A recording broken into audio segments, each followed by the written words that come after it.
Pernah tak korang tengah lepak kat tempat baru, tiba-tiba rasa, macam pernah sampai sini sebelum ni lah. Padahal korang yakin sangat ini kali pertama korang datang. Tenang, korang bukannya masuk ke dunia paralel atau simulasi Matrix. Fenomena ni namanya déjà vu. Dalam bahasa Perancis, maksudnya pernah melihat.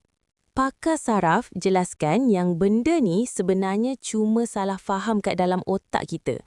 Sepatutnya, maklumat baru masuk ke memori jangka pendek dulu. Tapi dalam kes déjà vu, maklumat tu terus melencong masuk ke folder memori jangka panjang. Hasilnya, otak korang tertipu. Dia ingat benda yang tengah berlaku sekarang tu adalah kenangan lama yang dah lama tersimpan. Senang cerita, otak korang tengah lag atau lambat nak sync. Jadi, ni bukannya petanda masa depan atau memori dari kehidupan lampau tau. Ia cuma tanda otak korang mungkin tengah penat. Korang kali terakhir rasa déjà vu bila? Cuba kongsi kat ruang komen.